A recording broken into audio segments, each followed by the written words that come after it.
ပွဲစဉ်ရှိတဲ့ဒဏ်ရာရပွဲပယ်စင်ဒီတစ်ပတ်ကစားမဲ့ပရီးမီးယားလိပွဲစဉ်ရှိကိုဒဏ်ရာပြဿနာဒါမှမဟုတ်ပွဲပယ်ပြစ်ဒဏ်ကြောင့်လွဲချော်မဲ့ကစားသမားတွေအများစွာရှိနေပါတယ်။ဘောလုံးကတယောက်တည်းကစားတဲ့အကစားမဟုတ်ဘူးလို့ပြောကြပေမဲ့အဓိကကစားသမားတွေမပါဝင်နိုင်အသင်းရဲ့ရက်လက်တွေပေါ်ထိရောက်မှုရှိတာတော့အမှန်ပါပဲ။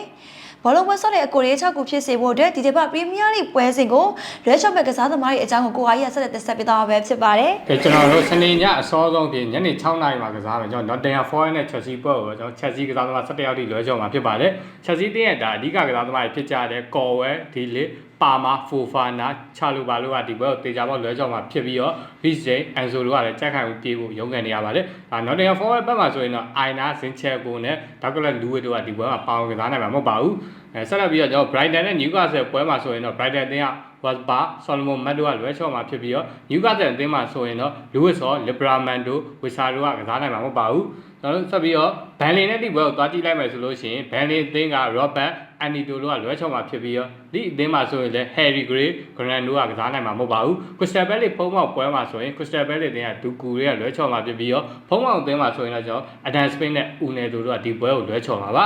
Man City နဲ့ Everton ပွဲမှာဆိုလို့ရှိရင်လည်း Man City အသင်းမှာ Rory Anuri နဲ့ Kusa တို့ကလွဲချော်မှာဖြစ်ပြီးတော့ Everton အသင်းမှာဆိုလို့ရှိရင်တော့ Jack Grealish Drew Bury Hall နဲ့ Braithwaite တို့ကဒီပွဲမှာပါဝင်နိုင်မှာမဟုတ်ပါဘူး Sunderland နဲ့ Hooper ကိုကြည့်ရမယ်ဆိုလို့ရှိရင် Sunderland အသင်းဘက်မှာ Diarra Heady Sakin Alisi တို့ကလွဲချော်မှာဖြစ်ပြီးတော့ကျွန်တော် Hooper ဆိုရင်တော့ Doha စီကဒီပွဲမှာပါဝင်ကစားနိုင်မှာမဟုတ်ပါဘူးဆက်လက်ပြီးတော့ကျွန်တော်တို့ည7:00နာရီမှာကစားမယ် Fulham နဲ့ Arsenal ပွဲမှာဆိုလို့ရှိရင် Fulham အသင်းဘက်မှာ Titi Carvalho Lewis တို့ကကျွန်တော်ဆက်လက်ပြီးည7:00နာရီမှာကစားမယ် Fulham နဲ့ Arsenal ပွဲမှာဆိုလို့ရှိရင်တော့ Fulham အသင်းဘက်မှာ Titi Carvalho Luke တို့ကလွဲချော်မှာဖြစ်ပြီးတော့ဒါကျွန်တော် Arsenal ဘက်မှာဆိုရင်လည်း Odegaard Jesus Harvard Madueke တို့ကဒီပွဲမှာပါဝင်နိုင်မှာမဟုတ်ပါဘူးကျွန်တော်တနင်္ဂနွေည9:00နာရီပွဲမှာကစားမယ် Spurs နဲ့ Aston Villa ပွဲမှာဆိုရင်လည်း Spurs အသင်းဘက်မှာ Madison Kulusevski Solanke Dwakushin Muani Bissouma နဲ့ Ben Davies တို့ကဒီပွဲကိုလွဲချော်မှာဖြစ်ပြီးတော့ Aston Villa ဘက်မှာဆိုရင်တော့ Tyrone Buendia Tielemans တို့ကပါဝင်ကစားနိုင်မှာမဟုတ်ပါဘူး Premier League ပွဲစဉ်ရှိအကောင်းဆုံးပွဲဖြစ်ပြီးတော့ည